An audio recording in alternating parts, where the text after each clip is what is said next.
Hi, everybody, and welcome to our Friday night educational series. I am here again, this time with Jay Verna, not just his voice. I'm Beth from Wellness 360, where we treat disease management through group fitness classes. And we work very closely with the Webster Recreational Center. This is Jay Verna. This is the voice behind the phone 2 weeks ago. Jay, go ahead and introduce yourself. Tell us a little bit about what you do. All right, I am Jay Verna. As you said, I work for the town of Webster at the Webster Recreation Center. I am the fitness specialist, if we're going to be technical with titles here. Basically means I handle all the fitness programming, staff, oversee the physical facility of the fitness center, programming, coaching, stuff like what we're doing right here, educational stuff. So that's kind of it in a very brief nutshell. That's awesome, and I'm sure we'll hear a little more throughout this educational series. So Wellness 360, every Friday night we do an educational series. We try to have it on at 7 o'clock. Unfortunately, computers is not our strong suit. So Not at all. so I am on the computer at 7 o'clock trying to get it to post. So hopefully today it posts right on time. So I know that Jay shares my feeling here that we believe in education. Education is the only way that our participants on our classes, that people are trying to make their lives healthier, they have to have the education, and you have to seek the education. So we're just trying to make it a little easier, having different guest speakers on. I love when we have Jay on because he's so knowledgeable and can add so much to the conversation. So how to train after age 40. When Jay came up with this idea of topic, I was super excited because I am over 40 and I have noticed a significant difference in my training after I hit the age of 40. So we are going to discuss all about exercise considerations as we age today. All right, Jay, take it away. You'll let you get it started. All right, I think we're both living that. And let's face it, that's probably the growing demographic, certainly what we work with in the fitness and wellness space. So in a lot of what we'll talk about today is actually from experience. A lot of research-based stuff, but certainly living it and kind of finding out what it is, what works best for you. So I think maybe starting with some general considerations when we're talking about exercise after 40, what to think about when we're looking to program exercise. And I think one of the first things I think about is what is your training age? So in other words, how long have you actually been working out, lifting weights, whatever it might be. If you're just starting after 40, it's going to be a little bit different than if you had been doing it for the last 20, 30 years, like I have been doing. So that's one thing to think about, I think, and obviously you can jump in as we go here if you think of anything. Absolutely. Also the weekend warrior. I know a lot of people that we treat in physical therapy at Genesee Valley Physical Therapy are those people thinking, hey, I kind of work out and not a regular schedule, and I'm going to go do a 5K, or I'm going to go do one of these mud runs, or I'm going to go play football with my kids over the weekend. And they realize the shape that they're in is not always what they thought. Exactly. Yeah, no, that's a really good point. I think a really big thing is also considering all the other stressors in your life. Obviously, exercise is a stress. It's a good one, but it certainly will add to that stress bucket. So if you got a lot going on in your life, a lot of us are now in terms of anxiety and depression. But if there's a lot of stress, adding exercise could be a good thing, but you might also want to look at something we talked about last time. We did one of these Facebook Lives together, is shoring up your sleep and your stress management, because that's going to be a big part of being able to manage and recover from exercise as you age as well. The other thing is too. Put a little plug in there. My mindfulness class, I think really the most important thing that I could think of when we were reviewing these topics is learning to listen to your body. So many people are so disconnected with their body that they don't know why they're sore, how they got sore. They don't know what exercise they were doing. They don't remember. Oh, I don't remember when I started to feel sore. I don't know if it was a day ago, 2 days ago. It just kind of happened. So just bringing that awareness back to your body and how you're feeling and knowing your body, knowing how you react, is really important process as we age. Oh yeah, I agree. And I think a lot of times people just assume that you're supposed to be sore and you're supposed to feel, crappy as you age. It's just one of those things we have to deal with. And it's really not the case. As we will talk more about as we go on with this talk, I think it's really important to distinguish what is good and what is not so good in terms of what our bodies are telling us. So definitely a good point. Some other obvious things, or maybe they're not so obvious, but what is your current and past medical and injury history? Those are going to be things that we'll certainly we'll have to consider when programming exercise at really any age, but certainly as we get older, it's going to be even more critical, I think, to make sure that we're managing everything properly.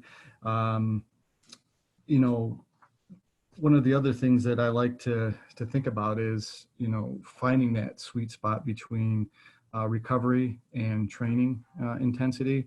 And a lot of it's going to be a little bit of self-experimentation, but we can certainly help, I think, doing some things to get people there. And I can certainly relate some experiences that I've had myself as I've gotten older, because I think a lot of what we do in the gym or fitness wise can go one of two ways. It can either make us better and feel good, or it can kind of break us down. So I think it's really important to distinguish between those two things. Absolutely. Absolutely. And a big bonus that I think we need to really just generally is the recovery time, taking time to recovery, to recover. I know so many people. I'm involved in a lot of groups and I live in the exercise world, in the exercise industry. And people have a misconception that you have to go, that you can't take breaks. But we'll talk a little bit more later about the recovery and how important that recovery time is to allow your body to heal, your muscles to heal, and not overexert your system. Yeah, and how that changes as you get older too. Yeah, absolutely. All right, Jay, what is better, intensity or consistency? I think I have both. my answer, but we'll let Jay go first. All right. Yeah, I think they're both important. Consistency, I think, is always going to trump anything else that we do in the exercise and fitness world. As long as you're doing something consistently, you're gonna see some positive benefits. But when it comes to intensity, I think the biggest change is not so much that we can't do intense exercise. I think it's the frequency in which we expose ourselves to those intense efforts, if that makes sense. So, Yeah. When I was 20, 25, I could do it 5-6 days a week and, stay up late and drink and do whatever I want. And it never really seemed to have an adverse effect. Fast forward a bunch of years, and that's obviously changed. Technical, but yes, a bunch of years. Yeah. So I think it's important to have a certain amount of intensity, but the frequency is certainly going to be a lot different. And I can give some examples as we move forward. Certainly what's worked for me. I think everybody's going to have to kind of play around with it. But I'd certainly be happy to relate some of the changes I've made that have helped me. Yeah, definitely. We want to give you enough education that you can kind of gauge things yourself. And again, number one being listening to your body, learning how to listen to your body. When I know for me, I get a lot of people that say, "Oh no, I'm good. I just run, or I just hit the cardio, or but people don't realize that cardio over and over and over without any strength training really breaks down a lot of muscle tissue. And I think it's super important to express the importance of just having the consistency, having a plan, making sure you're not just getting just cardio, that you're getting a balanced strength training balance, which I'm going to get into a little later because that's something close to my heart with the people that I do work with. But remember, as we're getting older, our hormones are shifting. So back to what Jay was saying earlier is stress and sleep management is so important because especially for females, when your hormones start hitting you in your 40s and 50s, you're going to start gaining a lot more weight. Well, in your mind, you're thinking, oh, well, I'm putting on more weight. I need to get on the treadmill, or I need to just hammer out all of this cardio to get this weight gain. But all you're doing is adding more stress to your body, and you're getting more cortisol release, and you're kind of working against yourself instead of with your body the way that it is. So I definitely agree with consistency. Again, the weekend warrior thing, I will go through spurts of time where I don't do anything because I'm busy or I'm not making myself a priority, which I do not encourage, but it happens. And then all of a sudden, you know, my girlfriend will call and say, hey, we're going to go do a 90-minute spin class, or we're going to go this or that. And I'm like, oh yeah, let's do GVPT. We do hikes. Hey, we're going to go hike 7 miles up this mountain. And then I feel like I'm dying and I end up hurting myself. And then you hurt yourself, you get frustrated, and then you can't follow through with consistency because you hurt all the time. Yeah, no, that's a really good point. And I think I'll also add that any form of exercise done excessively can lead to that increase in stress and body breakdown, not necessarily just cardio. There's a lot of us meatheads that have spent a lot of time in the gym with the iron over the years, and that certainly can drive you into the ground just as easy as excessive being out and running and doing those type of things too. So I think, again, activity is really the key. Finding things that you enjoy, and then also sprinkling some variety and balance in there with some strength training. And we'll talk about a little bit more, but I think there's so many benefits to strength training beyond just getting strong, being leaner, improving your physique and aesthetics. All those things are great, but there's so many other things that they can help us with as we get older, as we will soon see. Absolutely. So I'm going to let Jay take this next topic. I love to do HIIT training, but I am curious to see what Jay has to say about this. So where does HIIT fit into my programming? So let's start there. First, let's do a little explanation of what HIIT is, those high bursts of intensity, but I'll let you take over from there. Yeah, HIIT, H-I-I-T, high intensity interval training. It's very popular. I think it's a great form of exercise. We have a variety of those types of classes actually at the rec center, and they tend to be our most popular. And I think from the standpoint of what's really in vogue and what has been in vogue in the fitness field for a long time are those types of classes, because they kind of pack a lot of bang for the buck, so to speak. So basically, it's getting your heart rate up, doing something very intense, followed by some sort of rest interval, and done repeated for typically anywhere from 30 to 60 minutes.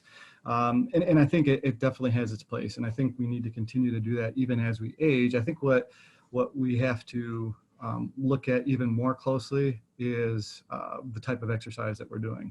Can our body handle, impact or certain exercises? This is going to be the same, I think, even if you're younger and you're new to exercise. I'll talk a little bit later on in our conversation here about, just getting started, how to program and progress exercise. But I think having that intensity is really, really important. So it could be something as simple, if you're new to it, is doing a basic beginner type of boot camp class where you're just building your work capacity, getting used to the movements, the exercises, kind of building a foundation. If you've already been doing that for years and years, I think just kind of continue with what you're doing. Maybe you just don't do it daily, or maybe it's 2 or 3 times a week with lower to moderate intensity workouts in between. So I think, yes, definitely it's something that's important to do, have that intensity. As I said earlier, the frequency with which you're doing it, though, is going to decline or be less. And it's not so much me just stating that as a rule. That's what's going to happen.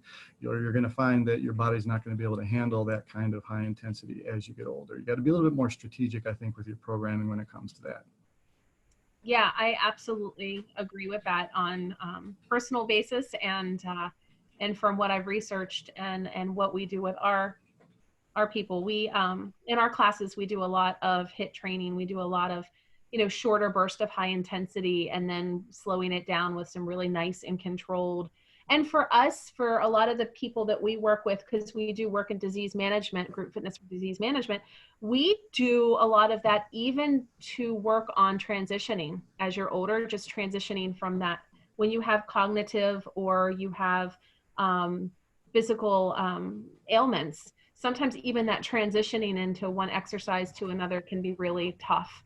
So, so on my end, doing the high intensity and then boom, slowing it down to something really controlled and really purposeful can be really difficult for some people as they age. It can be really Absolutely. hard.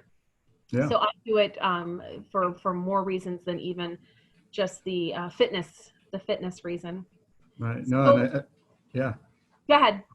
No, I was going to say, I think that's a key point.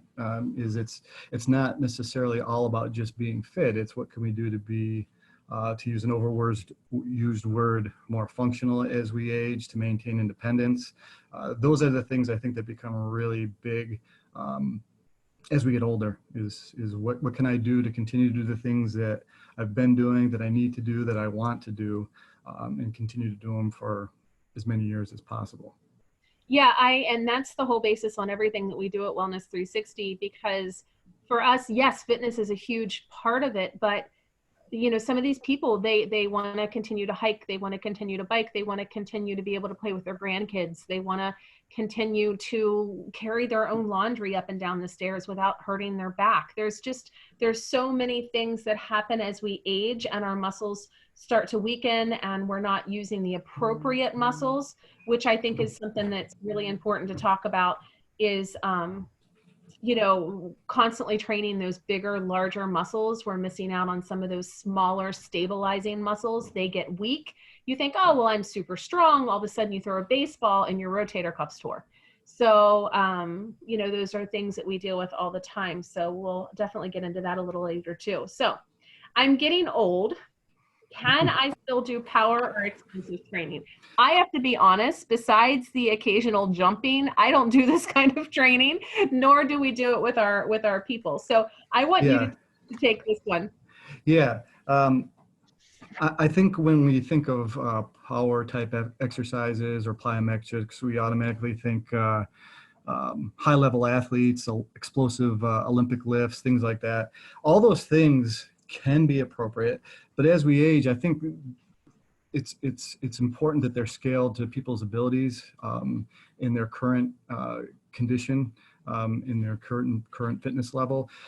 So I think a lot of it is just adding a velocity or speed component to basic exercises that we already do. So they don't have to jump up onto a box or jump down and land off of a box. It could be something as simple as having them do their body weight squats, go down and come back up as quickly as they can. It could be coming up on your toes and then down into a squat.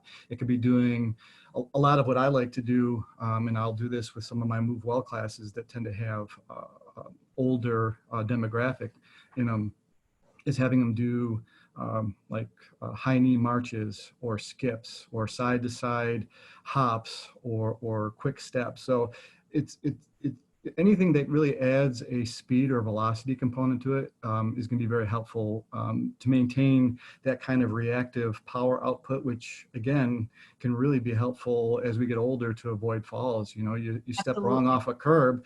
If you can't react quick enough to get that foot underneath you to break the fall, you're probably going to get hurt. So to me, that's where power type training is certainly appropriate. And again, just scaled to ability as people get older. I've seen people that are in their 70s that can still do box jumps and stay healthy.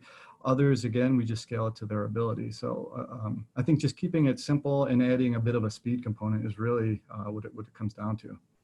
Definitely. And when we teach our classes, I know at Wellness 360, and I'm sure talking to you, you do the same.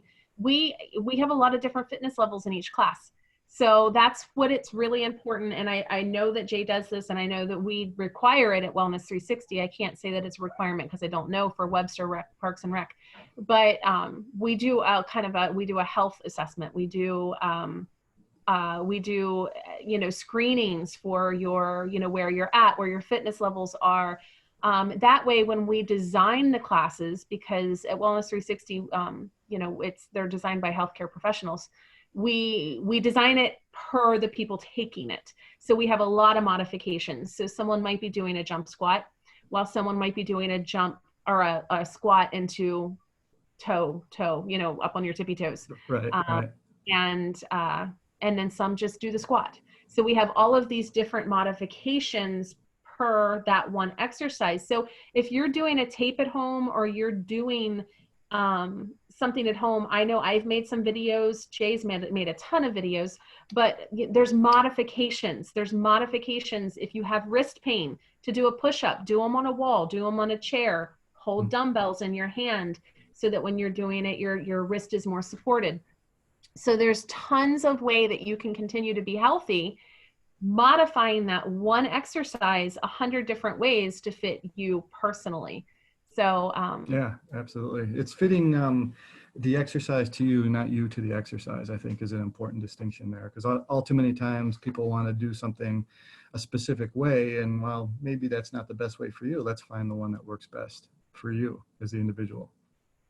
Yeah, I couldn't agree more. And some of them are researchable. I know that I'm always available if anyone has questions or comments, and Jay's door is always open when we're in business. Literally. And even now it's still open. When we were still open, we don't have to do it virtually, but I know emails and things like that, we're always available. So if you're at home now, you're used to Jay, you're used to the Webster Rec Center, you've heard me, you've been around me, maybe you take one of my yoga classes or one of my Wellness 360 classes, we are available all the time to answer those questions. Absolutely. So, and I think these type of presentations, we're looking to stimulate some conversation with everybody. So if there's something that you want to see us do or include in a class, or you just have a question on, absolutely. You know, email, whatever. Post it below. Post it in the comment section below when this airs. Even better. And if you have a question about a modification, Jay and I will put a picture of ourselves doing that exercise in the comments. Yep. So we can roll with this. We can do comments, post something below if you have a question, and we can absolutely answer those questions in the comments below. So keep us posted. Let us know. Let's talk recovery. Yeah, that's a presentation that we can spend hours or days on alone, but we won't obviously take that long. But there's a lot of things that go into it. And again, there's a lot of science behind all this, which I think is important to note. But a lot of this stuff is really common sense. It's stuff that we're told all the time. It's stuff that we kind of know intuitively, but it bears repeating. And number one on my recovery list, again, is sleep. We had that whole presentation last time on it. So I'm not going to spend too much time on it, but again, if you're not sleeping properly or doing whatever you can to make sure you're getting the most quality and quantity of sleep, it's certainly going to make physical activity and purposeful exercise that much tougher, as well as a lot tougher to recover from. Along with that too is, stress management, but proper nutrition, staying hydrated. I was just going to say hydration. Oh, yep. That's a big thing. And then some other things too that I think are good to note, because one of the things that I see a lot in teaching and coaching, one of the first things that tends to go after, especially an intense exercise session, is, well, what can I do to jumpstart recovery right then and there before I leave the fitness center, before I leave the class? So immediately following, what I like to do, both personally and in the workouts and classes that I program, is before we're done with the session, whether it's some kind of gradual cool down. A lot of times I like to incorporate mobility type circuits where we're doing a lot of the same movements maybe we did in class or in the workout, but doing them more body weight or low level and focusing more on a mobility component. The other thing I really like to do that I think is awesome, if you only have a couple minutes with people, is just get them to do some kind of positional breathing drill for 2 or 3 minutes before they leave. And that really will help jumpstart that whole recovery process. But along with all those things too, And I've done some videos on our YouTube channel about this stuff, and we can certainly do more. And if there's questions about it, certainly come see me. But soft tissue maintenance, I think that's a big thing, especially as we get older. That could be going to a massage therapist. I believe, Beth, you're a massage I am. therapist. I am official now. The certificate's Yes, on my yeah, wall. It's taken me 5 years to get that license transferred, but yeah. it's here. Yeah, and once things open back up, you can certainly see Beth about that. But there's also a lot of self massage or myofascial techniques, they call them, that you can do, foam rollers, things like that. So a lot of that is going to play a big role in what you do after your exercise, particularly those more intense exercise bouts you have, whether it's immediately post-exercise or hours later or the next day. The other thing too that I think that factors into recovery is just low to moderate aerobic activity. Getting out there and walking and moving multiple times throughout the day, even if it's just changing positions, going for a walk, easy jog if you like to run, jumping on a bike.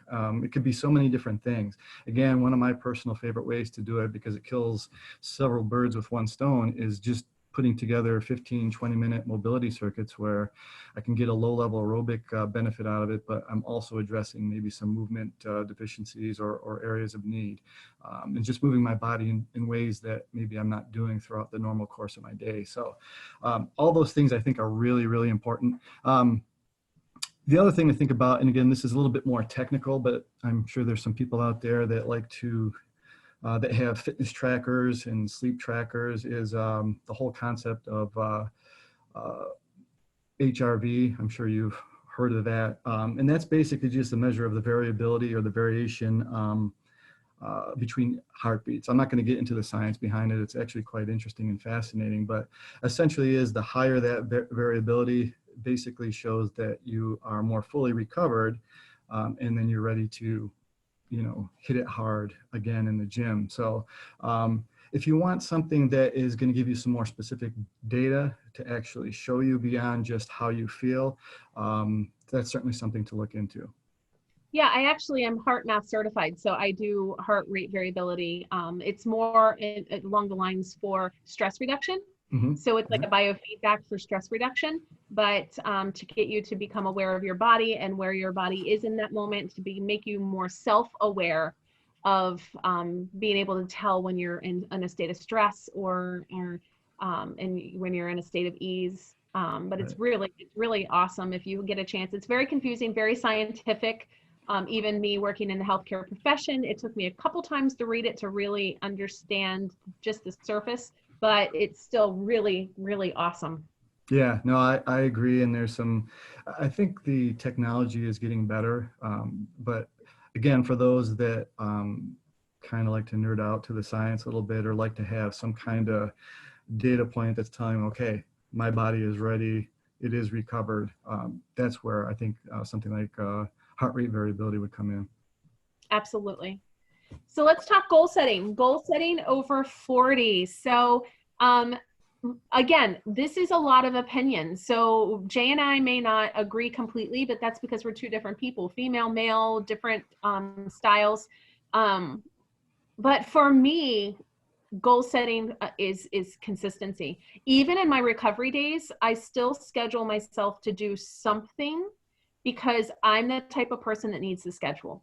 I need to have it on my schedule. So even if it's just sitting and doing meditation and breath work, that's my activity for the day. For me, I need to be consistent with setting that half hour, 45 minutes away every day. Because if I skip Sunday and say, oh, well, today's just my recovery day, I'm going to skip Monday. And then I'm going to skip Tuesday. I might get a little something in on Wednesday. But for me, I personally have to be consistent. So like you said before, my rest day might be just a walk with the dog, but it's purposeful. It might be a little gentle yoga. It might be just some breath work and meditation. So that's, for me, number one is making sure I have something for me on the schedule every day. Oh, I think that's a great idea. And one of the things that I've gotten much better at, and I think is a kind of a cool little hack, so to speak, if you're having trouble getting started with just doing something, is I like to think of it as just committing to the warm-up. So if you have a workout plan, but you're not really feeling too up to it, and this sometimes happens to me, it's like, well, you know what? I'm just going to spend 5 minutes doing some kind of purposeful warm up. And typically that will lead me to feeling better and to kind of dive right into what I was planning on doing. So just commit to, 2, 3, 5 minutes of some kind of low level activity. And oftentimes that will lead to something even more purposeful and longer in duration. So I actually want to add to that, Jay, from the physical therapy standpoint. That's an awesome idea. So I get a lot of people say, I couldn't work out because my whole body hurt. Well, guess what, everyone? If you are over the age of 40 and have lived any form of life in your past 40 years, you're going to hurt. Yeah. Your joints are going to be sore. You're going to be uncomfortable. But the worst thing you can do for arthritis is sitting. The worst thing you can do for your bones and your joints is not doing anything. So what motion kind of turns the switch on for synovial fluid to be produced in your joints? Synovial fluid is going to cushion the joints. So that's why when you wake up in the morning and you put your feet on the ground and you got to step kind of funny for the first couple steps because they hurt, it's just because you've been at rest. There's been no synovial fluid pumping. So but then as you move, someone says, well, after I get out of the shower, I feel a little bit better. That's because you've had that heat from the shower, you've had that motion, you've moved around. So even like Jay said, just committing to the 5 to 10 minute warm up, a lot of times that soreness will dissipate and you'll feel amazing. Yeah, and you'll be just motivated to do more. And the flip side of that coin, if nothing else, you've gotten 5 to 10 minutes of some activity that you wouldn't have had before. And I think, that can't go understated. And I think, when we look at goal setting, it's very much individual at any time of our lives. But I think different things become more important, perspective changes. So instead of maybe, wanting to look a certain way or chase aesthetics, which there's nothing wrong with that. And you can certainly do that over the age of 40. But it's more like, what are those things that are going to allow me to stay independent, to maintain my strength so I can, like you say, play with the grandkids, do all those activities that I enjoy doing, getting out in my garden, going for walks, going for hikes, mountain climbing, whatever it might be. So I think there's a lot of different things that come into play, and I think our perspectives change and our goals tend to change as a result of that. Yeah, and I feel like making sure you're getting a little bit of everything, getting your core strength, getting your strength training, getting your flexibility training, they're all, and not to overwhelm you and like, how in the world do I put a program like that together?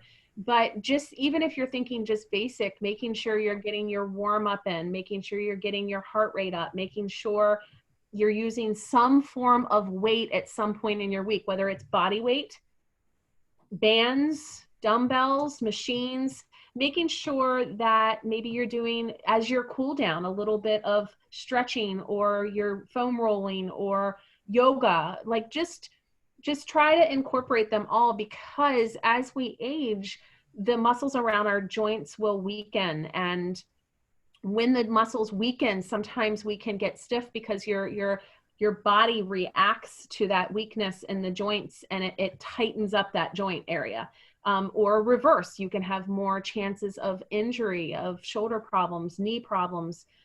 So again, back to what Jay was saying, is having goals more on function and less on aesthetics, because I tell my one class I have, I teach a class of seniors, and I make them get on the ground. And the reason I do that is I say, because when you stop getting on the ground, you're going to stop getting on the ground. And getting back up. And getting back up, which is a huge problem. You don't realize, and if you avoid, oh, well, I can't go to the floor. And I'm not telling anyone that they have to go get on the floor right now, but like doing in my classes, people fall, things happen. And it's not until they're stuck on the ground for a few hours with no way to get up that they realize that, wow, I probably should have been practicing this. Yeah. Or so core strength, back pain. Core strength is one of the #1 things to treat back pain. You don't realize those little tiny muscles going up your spine have weakened, and they're not because you're not using them. Yeah. So getting out of a chair. Yeah. Core strength. I have people that sit down and they're like, I can't get out of the chair. I mean, pelvic floor, do a Kegel, do some core strengthening exercises, and you wouldn't believe how much easier it is to get out of a chair. Yeah, and obviously there's certain uncontrollable circumstances in Obviously. that keep us from moving the way we want to. But if you think about it, when we're kids, we don't even think about it. We move indiscriminately. We do all kinds of things, and as we get older, you know, whether it's our jobs or whatever, we tend to get away from that, and then all of a sudden we have kids of our own, or fast forward to having grandkids, and you want to be out there with them, but you can barely keep up with them. I like to tell people all the time, similar to what you say, get down on the floor. A lot of things are uncomfortable, but it's going to be a lot worse if you don't do them. I mean, it's kind of an obvious statement, but if you stop moving, you're going to lose the ability to move. It's as simple as that. So if you think about most of our adult lives, especially in developed society that we live in, we spend a lot of time sitting in front of screens, kind of what we're doing right now. But having regular movement breaks to kind of disrupt all that sitting and all that lack of activity, it can actually goes a long way towards keeping you independent, keeping you mobile. Again, I think that whatever it is that you like to do, activity-wise, do it. Like you said, Beth, I think having a good balance is good, incorporating some kind of strength training. One little fact to throw out there that'll put things in perspective, once we hit 40, we tend to lose about 1% of our muscle mass every year thereafter. So you think about it, that's 10%. And it gets worse every decade. Well, yeah, so you figure 10% every decade after 40. What does that mean? Well, it means, we have less strength to do all those things that, activities of daily living, not to mention those things that we actually might want to do, get enjoyment out of.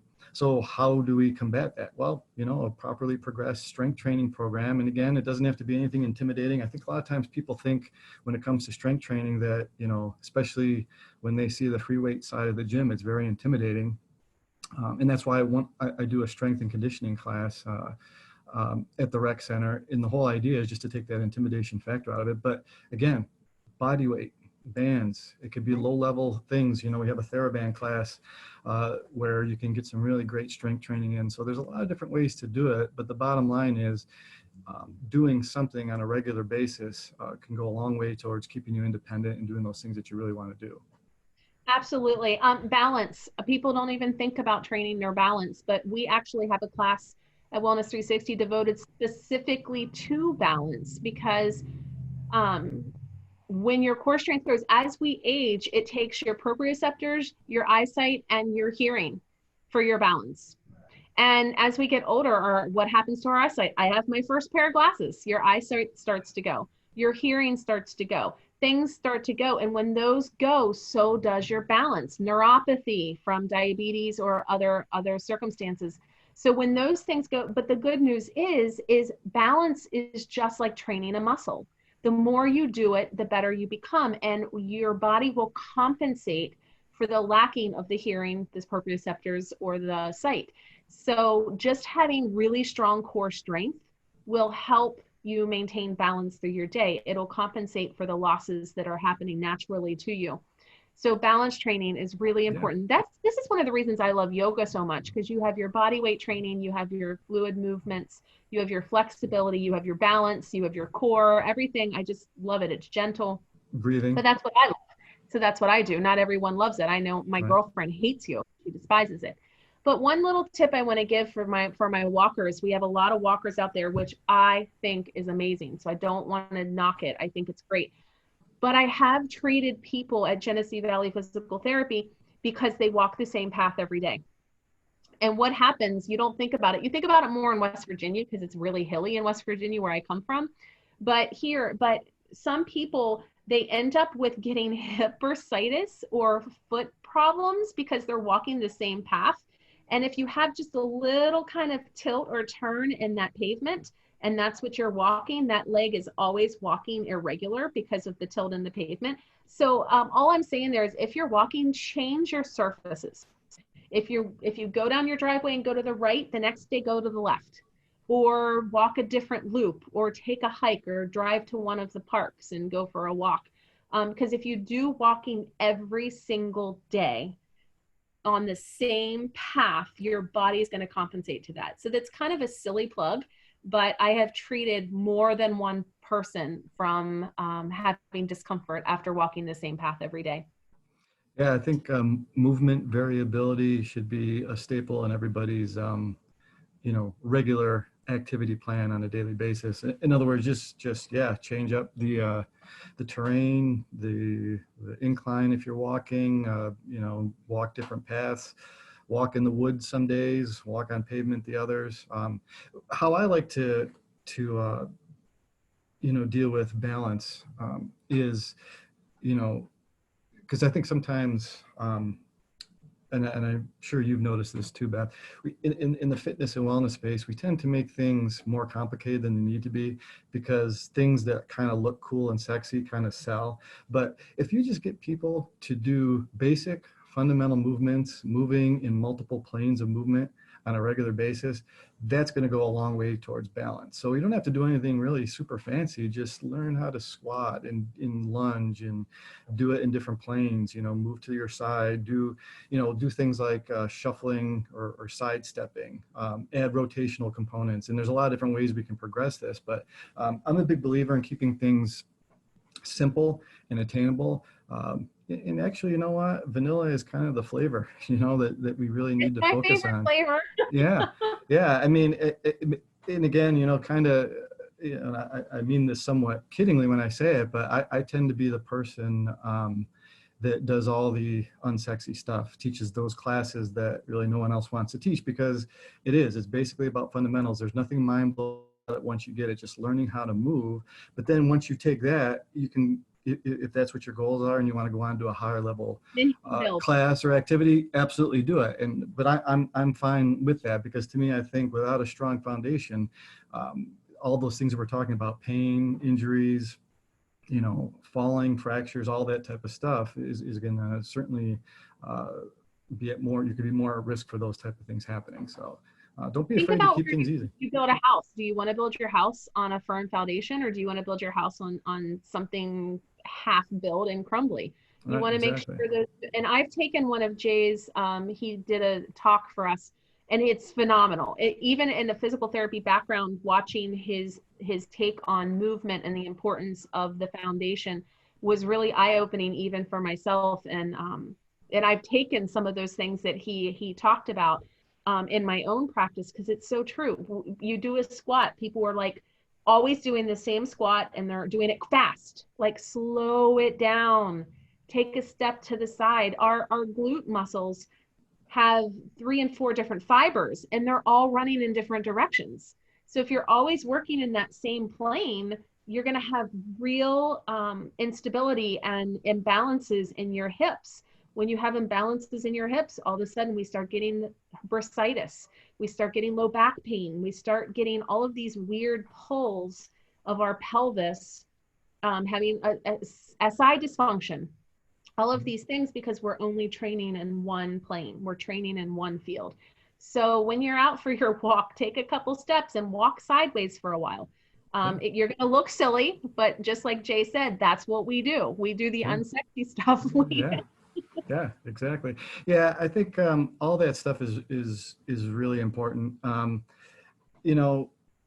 It's again, I try to boil things down to its simplest component. For most people, it's just moving.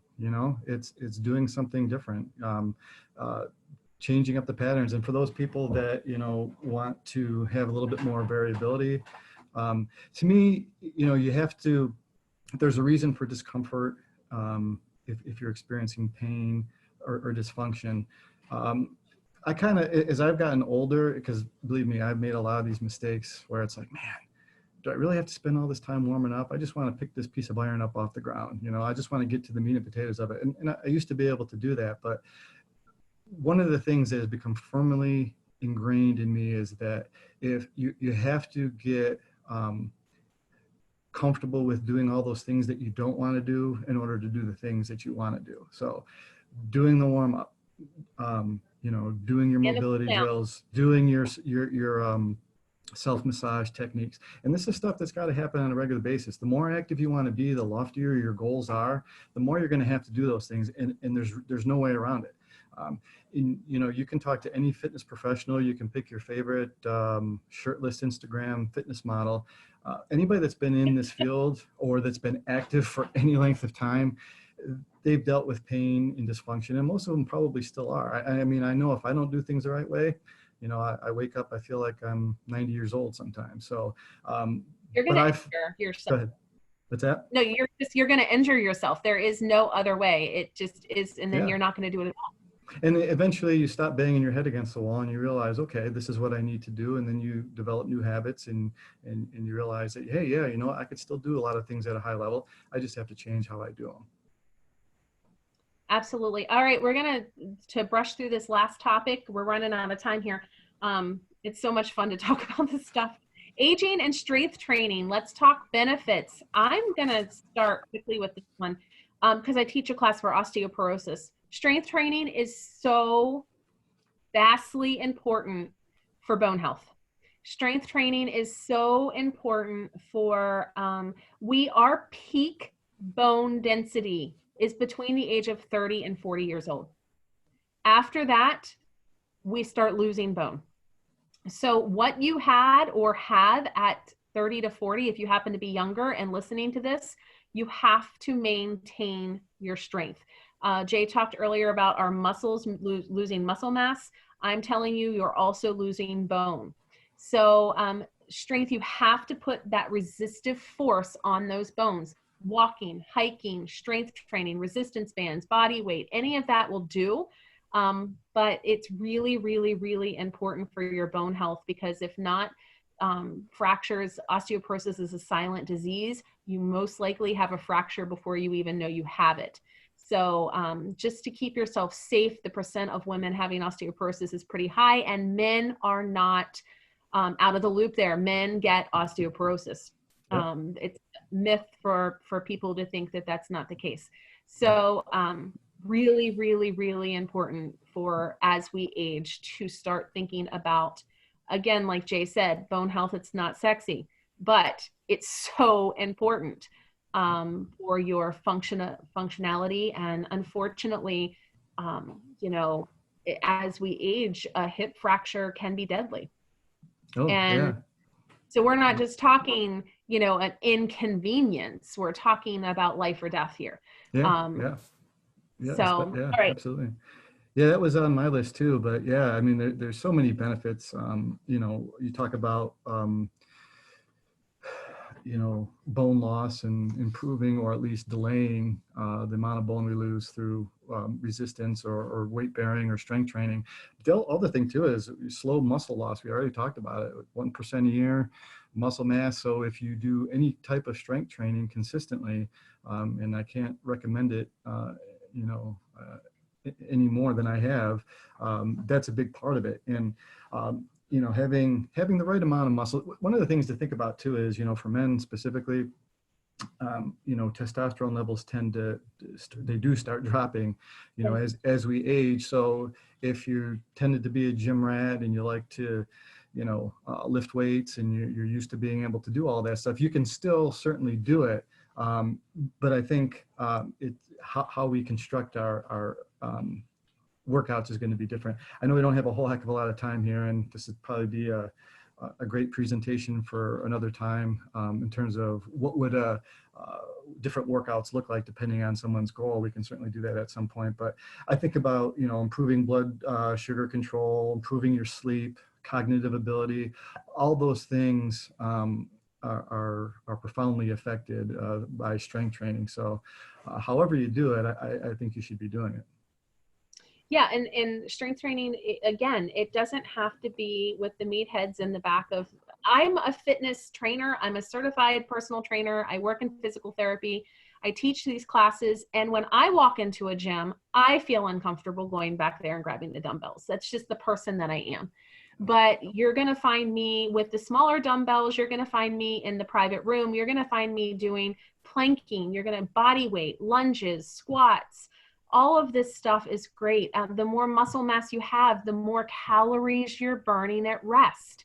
So I think that's something, a misconception. They think they have to do all this cardio to burn calories, which does help. I don't want to say, I'm not cutting on cardio. I think cardio is very important, but the more muscle mass that you have, your body needs to expend more energy to maintain that muscle mass.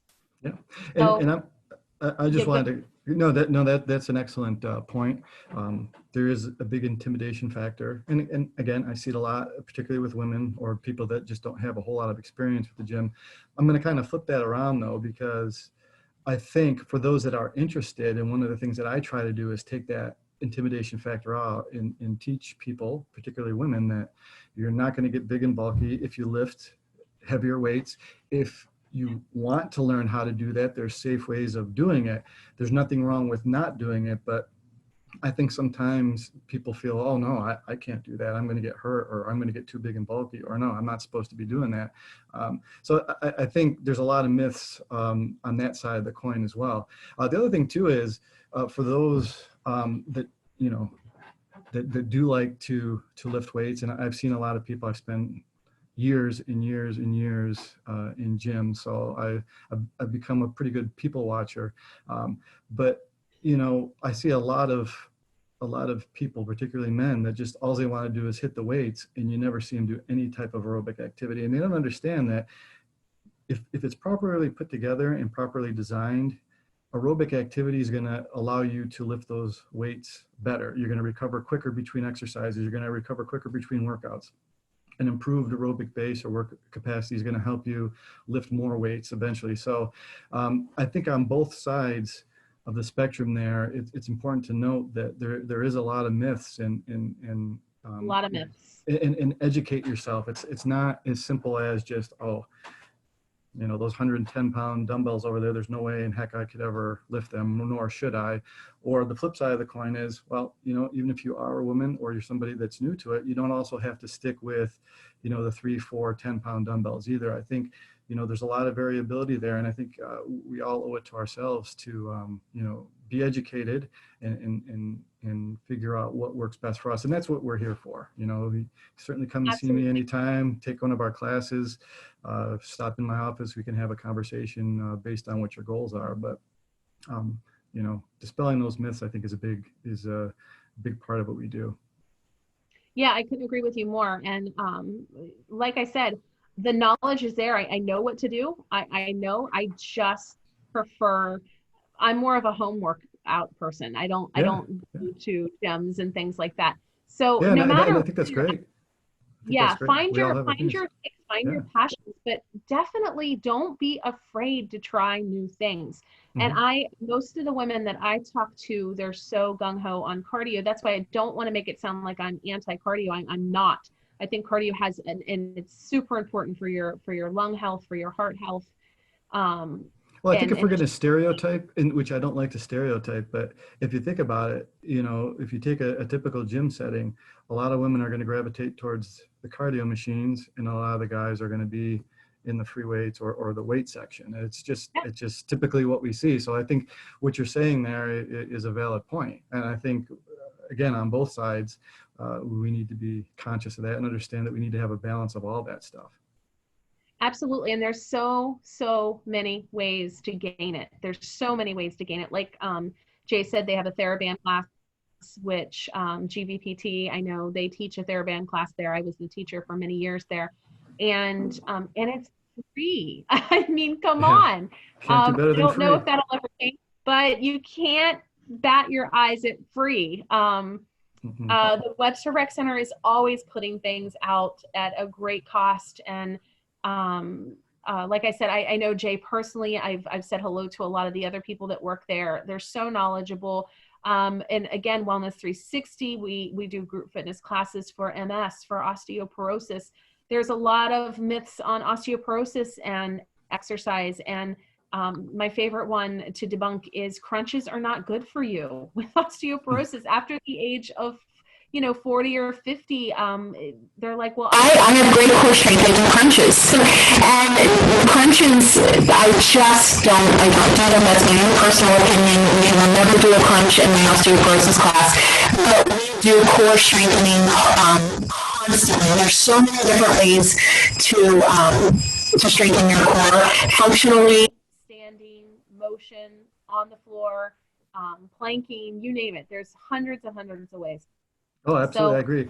Really quick before we have to sign off here, I did have a question from somebody. yeah, great. I had it here someplace. Let me see if I can remember it. I think it was basically You know what, everybody? I love how Jay waits till the very end to answer your questions. That way you had to listen. Yeah, there was it's method like to my madness there. In the back of the store. Yeah, I'm not going to name this person, but hope she's watching. If not, I'll just have to talk to her. But anyway, the question was, how do you combat soreness that you experience when you first start working out? And so a couple different ways of looking at it. Number one, don't just jump into something that is maybe above what your current level is. So if you've been sedentary and then you jump into one of those high intensity interval training classes or a boot camp style class, you're probably going to be sore. So the best thing is just to kind of ease into it, work on some of those foundational movements, build your work capacity or your endurance kind of gradually. So maybe that's something you do on your own, or you come and see one of us, or you take a lower level class that is designed to build work capacity, teach you the basic movements, those type of things. And then again, the other thing is, which we already talked about too, is have a recovery strategy. So making sure you're not overdoing it, instead of maybe back-to-back HIIT classes, maybe there's a recovery day in there. You're doing some of the things we talked about with, foam rolling, recovery breathing, doing some mobility drills, making sure your sleep and your stress management shored up, eating properly, staying hydrated. So very quickly, those are that's kind of how I would attack it. It's nothing mind-blowing certainly, but ease into it and then have a strategy to recover between workouts. And I find, just to add on to that, I just really feel that being aware of your body, I tell people in physical therapy all the time, ease into it and listen to your body, because your body's going to tell. Your body is a beautiful, beautiful thing. It will tell you when it's too much. And yes, Yep. You may have a day of being sore, but then you'll know next time, that might have been a little too much. I'm going to back it off a little. It's going to take some time to develop that relationship with yourself. It's almost like dating for the first time. It takes a little while to find that balance and to respect each other and to really find that good flow, that yin, that yang, that ebb and flow. But hydration, diet, sleep hygiene, like Jay said, and listen to your body. Just listen to your body. Make sure you're getting your recovery. Make sure you're getting hydrated. And I have developed a new, just really quickly in the mindfulness world, as soon as you think of pain as a negative thing, all of a sudden your body designs more receptors to feel pain. So it's really important to develop a new relationship with pain, not making pain be a red alert, but just letting it be a gentle nudge that maybe, oh, I'm a little sore today, so I'm going to take the day off. I'm going to rest. I'm going to move, maybe to go for a walk with the dog, maybe do some breath work, some gentle stretching, and but not go, oh my gosh, I'm in pain. Is something wrong? I overdid it, and beating yourself up over it. It's just there's days that I wake up and I'm sore all the time. I'm like, well, okay, I must have done too much yesterday, so I'm going to take it easy today. I'm going to love myself today. And then tomorrow when we do our workout, I'm going to just back off a little. I think there's that fine line, knowing what's too much and what's not enough. And we're all individuals. Some of us are on one side of that line. Some of us are on the other side of the line. So it is, life is all about becoming more mindful and being a self-experimenter. Just try different things. Try what works. If your body's telling you that, something's not working, I tell you what, if you're coming out of a class or a workout feeling like crap all the time, there's probably something wrong with the programming of that exercise in what you're doing. Something is obviously missing. So understand that we should be feeling good after exercise, and just kind of figure out what your body's telling you and what you need to do, and we're here to help you if you need further help. Awesome. All right. So we are concluding another educational talk. Remember, if you have questions or comments, put them down below. Jay and I will post pictures with good body mechanics or answers to your comments. We hope that you continue to follow us on the Wellness 360 Friday night. I think this will be aired at the Webster Rec Center page also. And if you have a topic that you'd like to learn more about, Jay and I are going to be coming together and doing these more frequently. So if there is a topic that you are yearning to learn about in the world of wellness and health, which I think is going to be our next topic, is just what is wellness? What is health? Then list them below. List them below. Stop in, talk to Jay, drop him a line. If you're one of the Wellness 360 followers, throw me an email, info@wellness360fitness.com. We'll post our contact information below, but we are looking to hear from you. We're looking for some feedback, and we want to make sure your questions are answered because we want you to be educated so you can be the best you that you can be. Yeah, absolutely. All right, Jay, thank you right. so much for joining with us, and we will thank you for having me. This is talk fun. very soon. Thanks, everybody. Hold on.